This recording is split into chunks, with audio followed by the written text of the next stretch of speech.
ఇలాంటి వీరుడి కథను తొలగించి అనేది కాదు, సారీ సార్, యా, తొలగించడం ఏం లేదు, ఉన్నది ఏమైనా తీయలేదు. అదే సార్, వాళ్ళు చెప్పాల పాఠ్యాంశాల్లో మన ఇండియన్ ఏ స్టేట్ సిలబస్ ఎడ్యుకేషన్ సిలబస్ తీసుకున్నా ఎక్కడ దాని గురించి మెన్షన్ చేయలే చరిత్రలో.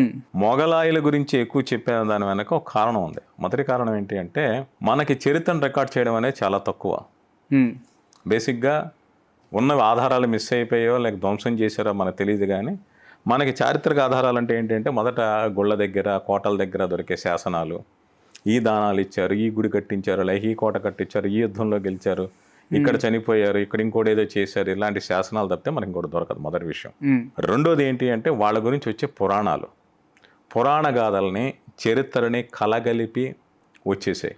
తర్వాత ఒక 1000 ఏళ్ల పాటు, మొదటి 1000 ఏళ్ల పాటు మనకు లిఖితపూర్వకమైన రిటర్న్ హిస్టరీ తక్కువ. అనుశృతిగా నాకు తెలిసింది మీకు చెబితే, మీరు ఇంకోళ్ళు చెప్తే, వాళ్ళు ఇంకోళ్ళు చెప్తే, అలా ఒకళ్ళ నుంచి ఒకళ్ళకి క్యారీ అయ్యేం తప్పితే చరిత్ర కావచ్చు, లేక తెలివితేటలు కావచ్చు, జ్ఞానం కావచ్చు, ఏ విషయాలైనా రికార్డెడ్ కాల. ఓకే, ఇది మన భారతదేశ చరిత్ర మొదటి ద్రోహం.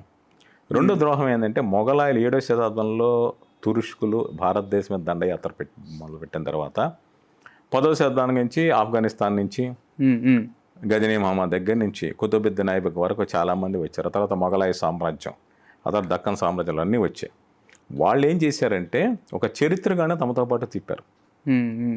మీరు అల్లావుద్దీన్ ఖిల్జీని తీసుకున్న, అక్బర్ని తీసుకున్న, ఔరంగజేబుని తీసుకున్న, మహమ్మద్ బిన్ తుగ్లక్ని తీసుకున్న, ఈ గొప్ప గొప్ప మొఘలాయ చక్రవర్తులందరూ వాళ్ళతో పాటు ఒక చరిత్రకాన్ని తీసుకెళ్ళి, ఒకరి చరిత్రకాలను తీసుకెళ్ళి వాళ్ళు రాసిన రికార్డెడ్ చరిత్రని వాళ్ళు ప్రచారం చేశారు.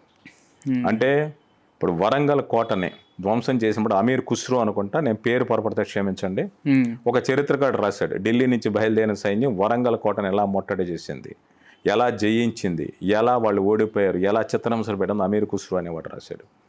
అలాగే శ్రీరంగం దేవాలయం మీద అటాక్ జరిగినప్పుడు మహమ్మద్ బిన్ తుగ్లక్ అల్లావుద్దీన్ ఖిల్జీ చేసినప్పుడు అవన్నీ కూడా రికార్డెడ్. అలాగే అక్బర్ టైంలో ప్రతిదీ రికార్డెడ్, ఔరంగజేబు చేసింది ప్రతిదీ రికార్డెడ్. చరిత్ర ఎప్పుడు విజేతల పక్షం. ఇప్పుడు వాళ్ళు రాయించుకునే చరిత్రలో వాళ్ళని ఎలివేట్ చేసే అంశాలు ఉంటాయి తప్పితే ఎదుటివాడి గురించి ఉండవు. ఇది ఒక రంగం జరిగింది.